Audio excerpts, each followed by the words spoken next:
Okay, we now welcome on a guest. It's Green Bay Packers head coach, Matt Lafleur. Coach, you're on your bye week. Congratulations. I actually was thinking about this interview. You had an incredible year. I wrote down some fake questions and some real questions, so I'll let you decide which one you want me to start with. Of course, the fake questions. Okay, should Aaron Rodgers be in jail or prison? I knew you were going to come with that one, man. You guys got a big beef with Aaron. The first time I did your show, I knew you were a Bears guy, but I didn't realize to that extent. Well, you torture. So, it's torture. It's torture. Let's talk about the season. It's torture. You win the NFC North. You have an incredible – this is your third year. You win games like in an incredible clip. The bye week that you have means so much more now because obviously there's only one team that gets it. Rest versus rust. It's our favorite debate to do. Where's that line if you're a coach and like how you deal with your team? That is the magic question. I don't think anybody has the right answer for. So that is a big reason why we played our guys in that last week versus Detroit, because we felt like 3 weeks is a little too much rest, and definitely wanted to keep the momentum going as best as we could. Yeah, I mean, I think that there were people that were just like screaming at you online. I'm sure you pay a lot of attention to what random people online say about your in-game coaching decisions. But, I mean, that had to play some sort of factor where you're watching your starters out there. Like, how much time should they play? Is there that much of a difference between, playing one half of football in the final week versus playing a full game or playing none of the game? Like, how'd you make that decision? It was kind of just a gut decision. We were going to kind of see how the game was going. We kind of had a plan going into it as far as just some of our key players like Aaron and Devontae and Kenny Clark and some of those guys in terms of mainly just the first half.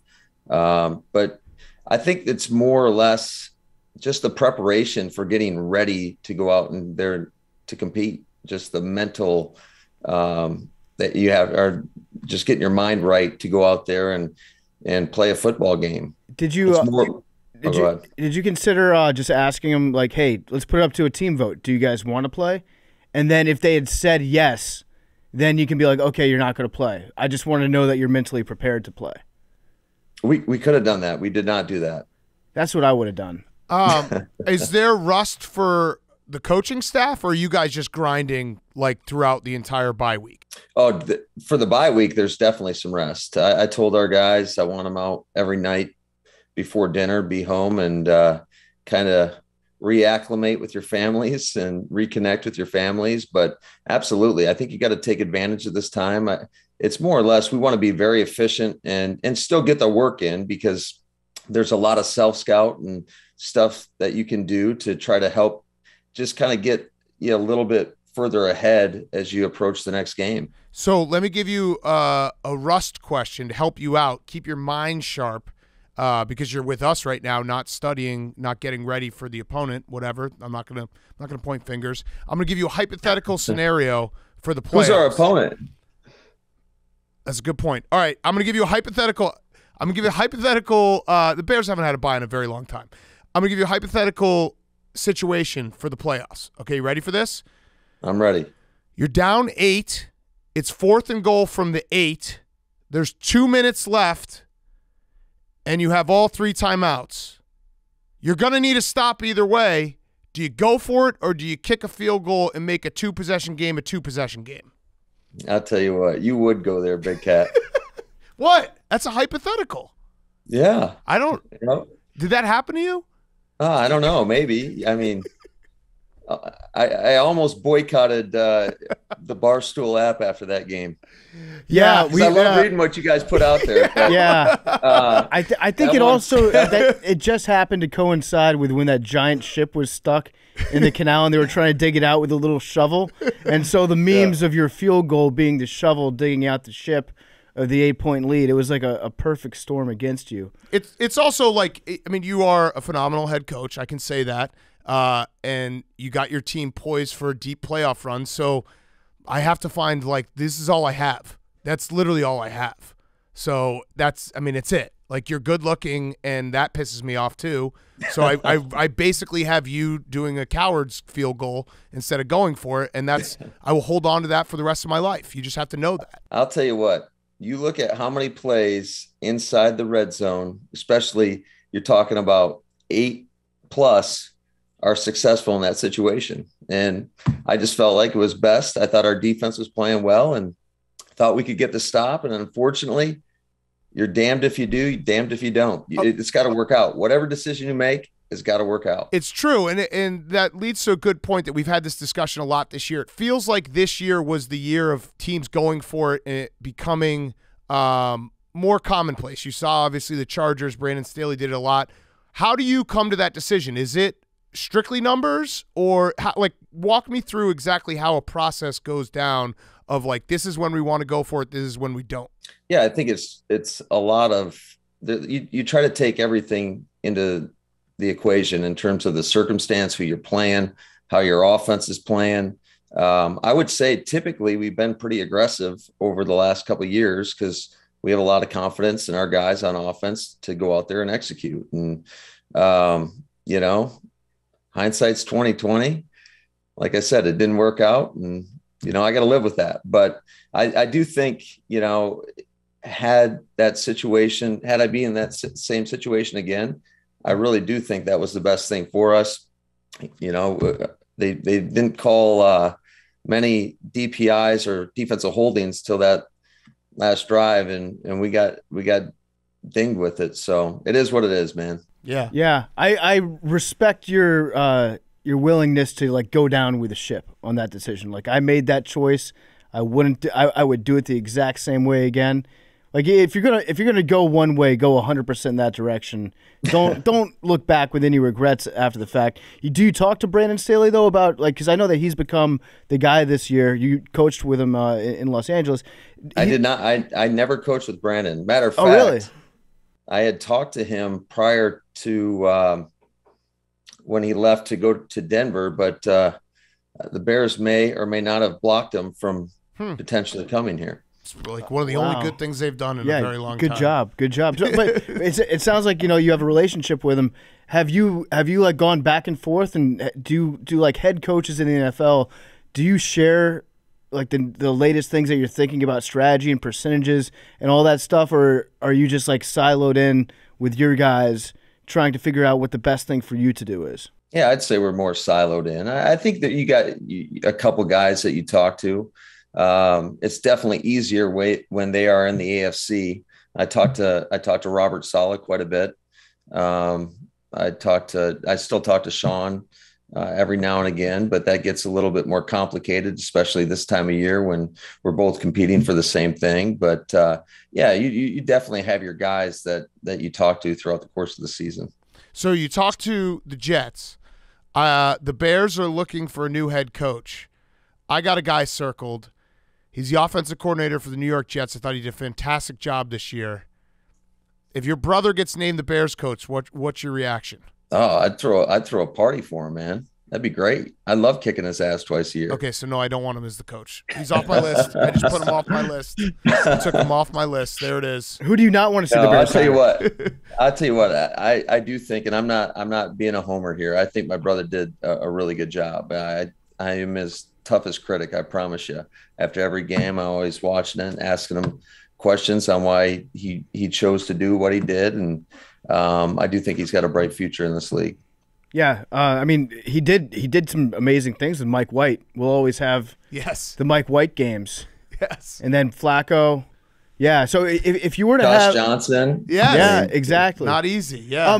Maybe you can explain something to us about Josh Johnson, because we've talked about him a lot on the show. He seems like a guy that's universally respected in the NFL, and he's had so many different jobs that, if you need an emergency quarterback, he's the guy that you call.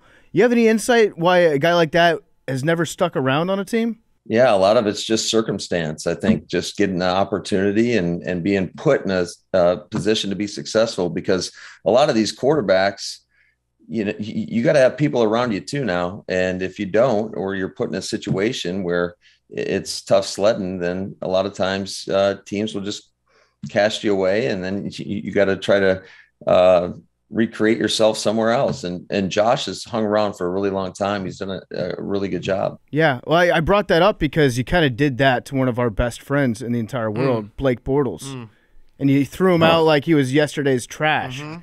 It was incredibly disrespectful the way that you. Yeah, well, I love Blake. No, you don't. No, then why'd you fire him? Blake. No, you don't. Hey guys, I just coach the team. I don't pick the players. We were so happy. I bought a Green Bay Packers Blake Bortles jersey. I might be the only person in the world that has one of those. But I'm gonna get one too. I'm gonna wear it next time on here. What was his effect like on the team when he joined? Blake is great. He is great in the room.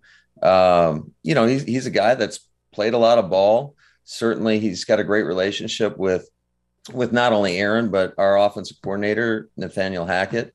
They won a lot of games together in Jacksonville. So Blake's a guy that has been around. He's got a great experience, and he's just a great person to be around each and every day.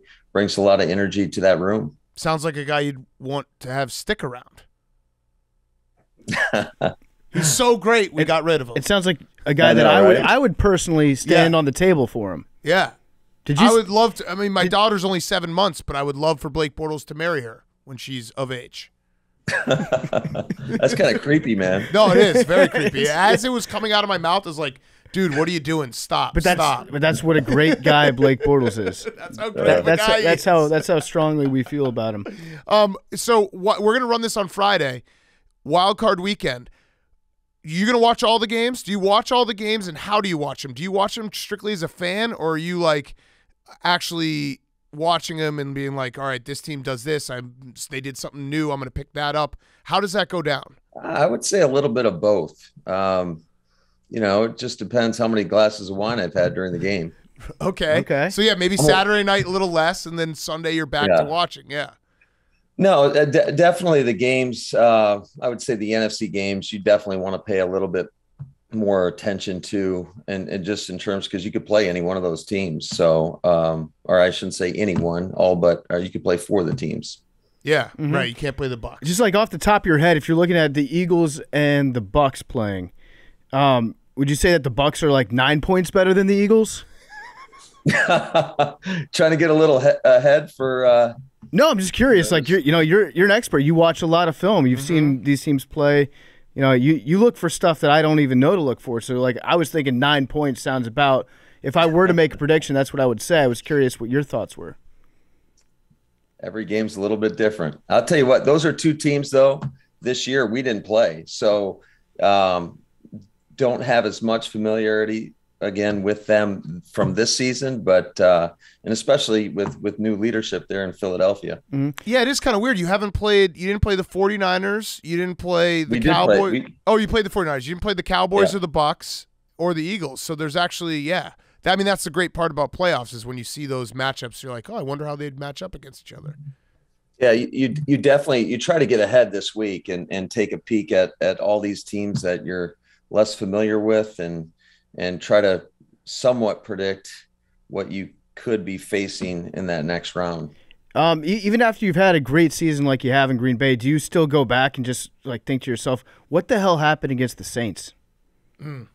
Oh, yeah, that was not our finest moment, to say the least.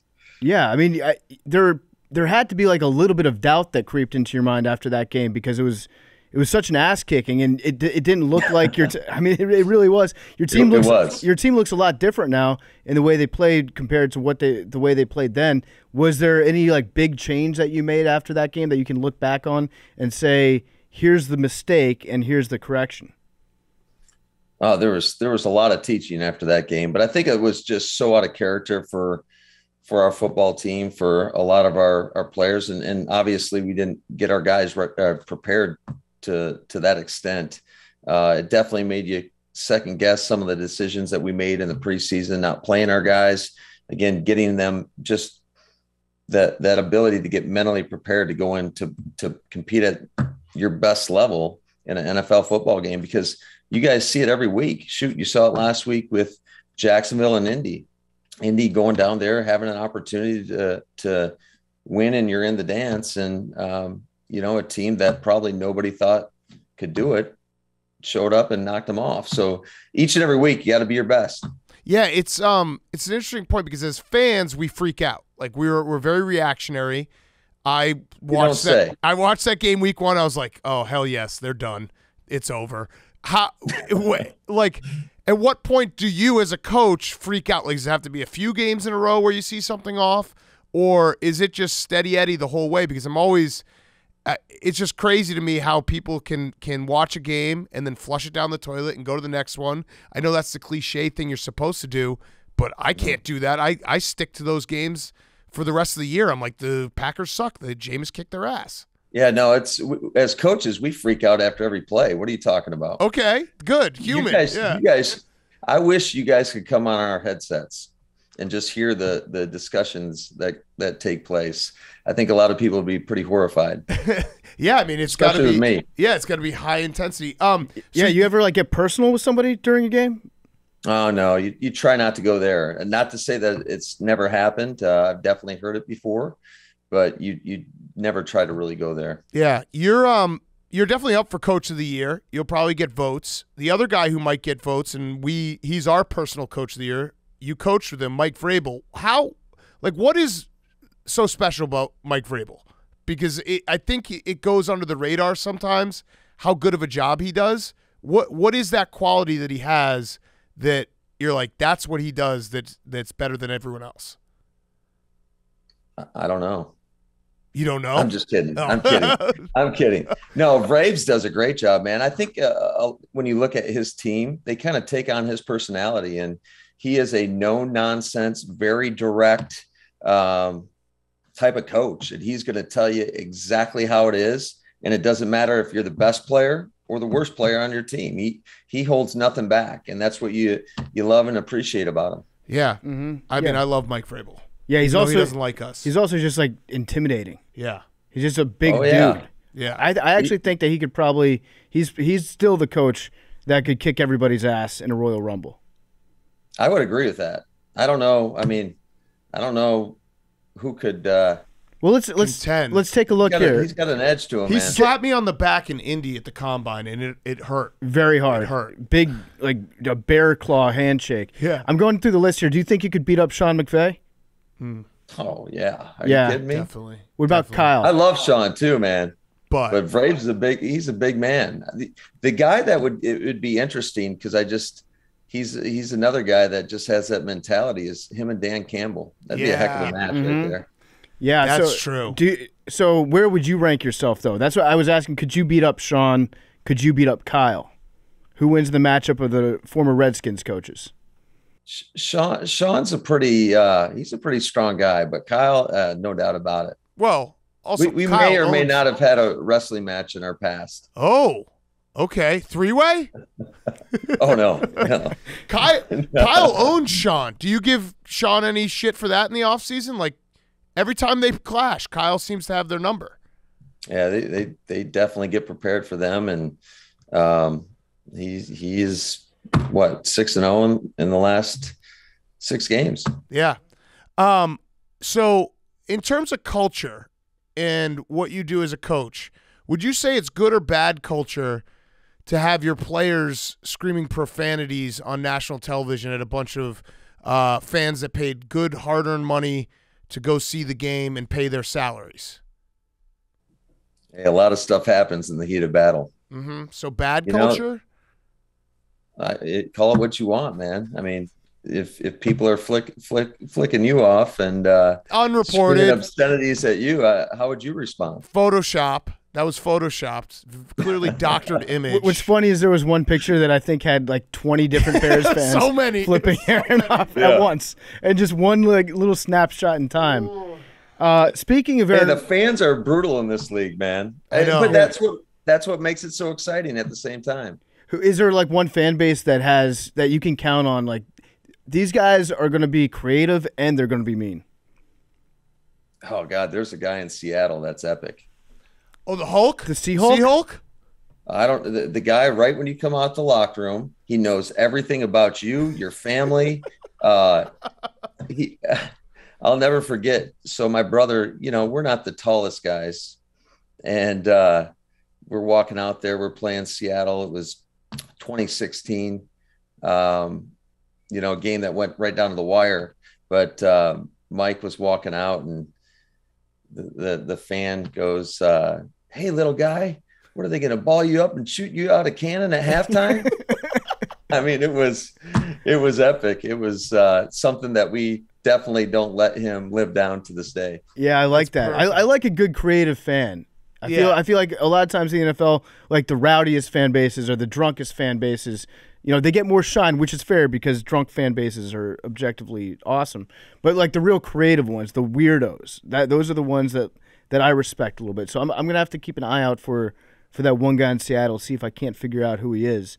Just go right by the visiting locker room. This guy's epic. Everybody knows who he is. And then there's, you got Philly and Buffalo. Those fans are epic as well. Yeah.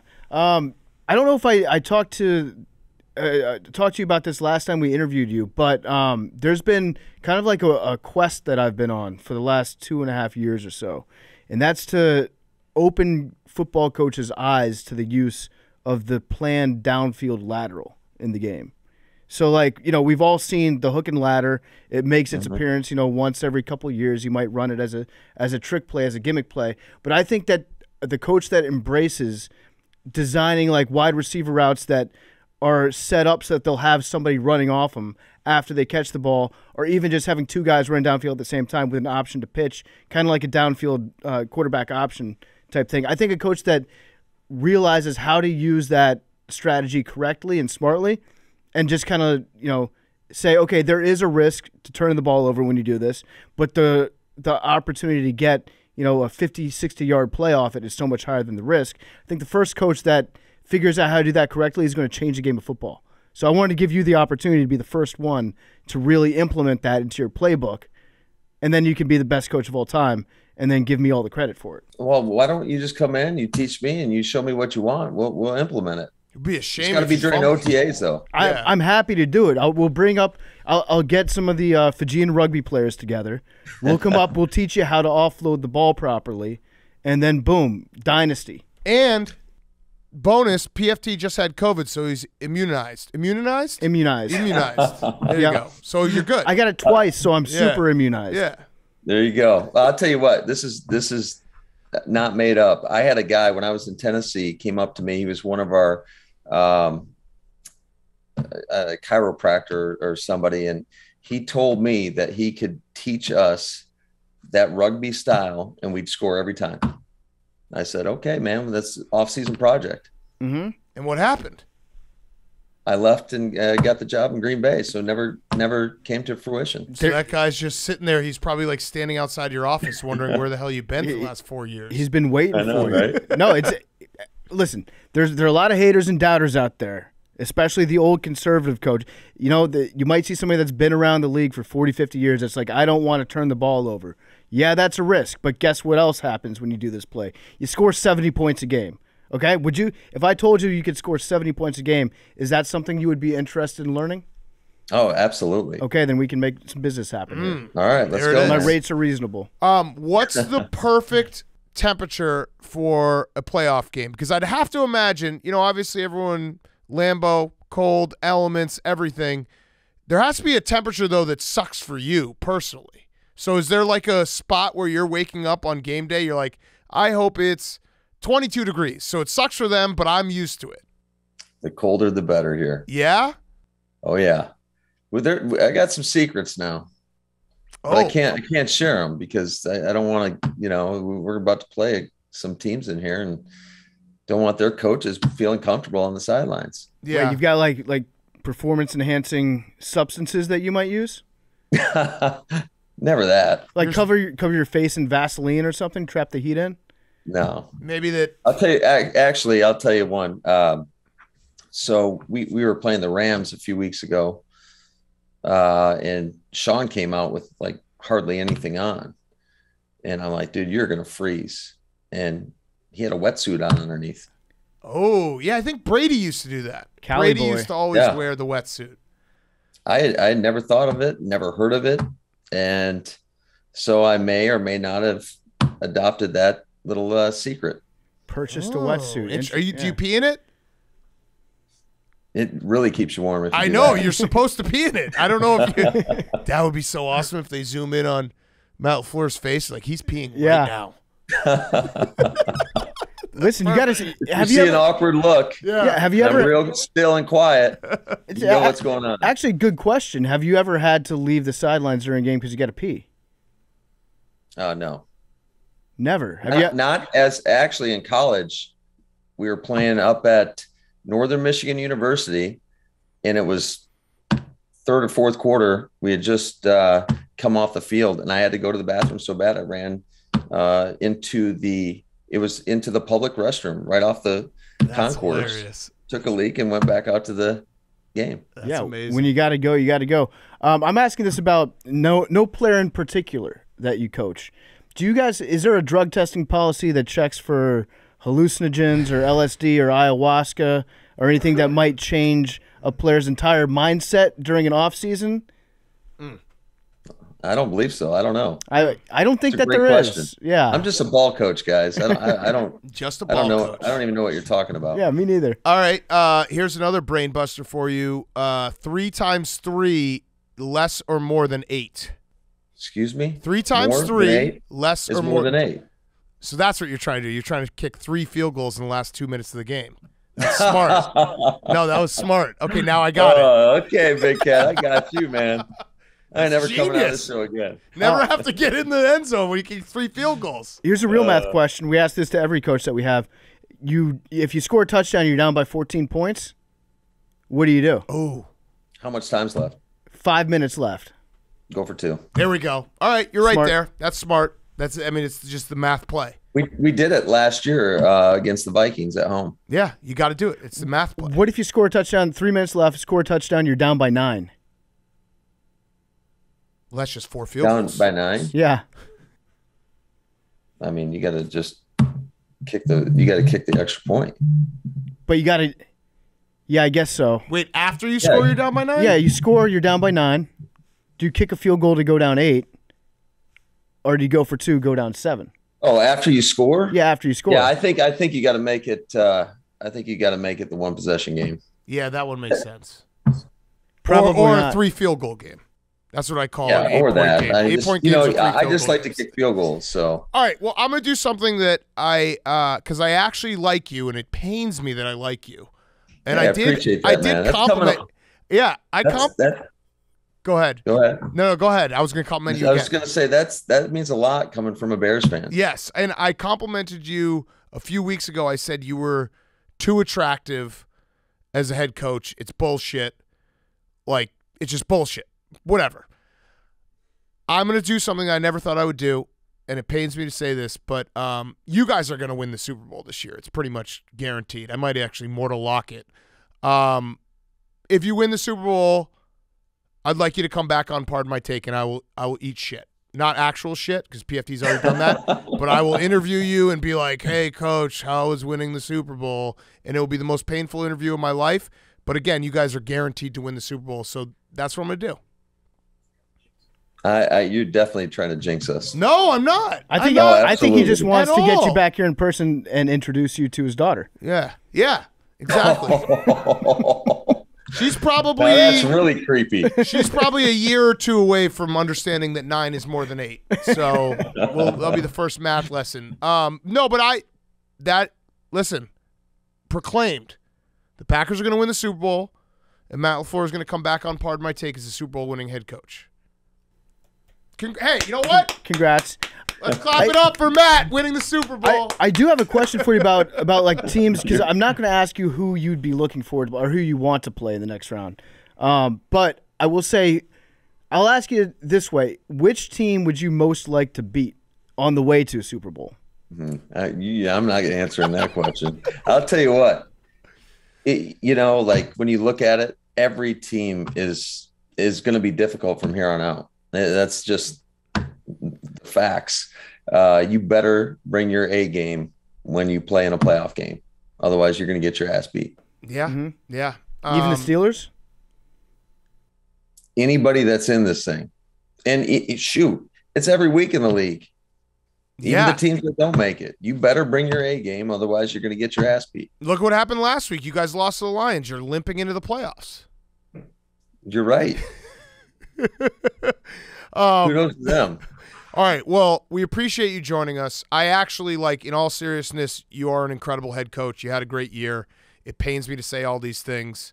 I look like that. It's that meme, the Wolverine meme. And I look at Matt Lafleur's face, and I just wish I had a coach like that. But we'll cut all this part, all the stuff that I'm saying that's nice about you. Worst of luck, but if you do win it all, which you're going to win it all, you're coming back on the show.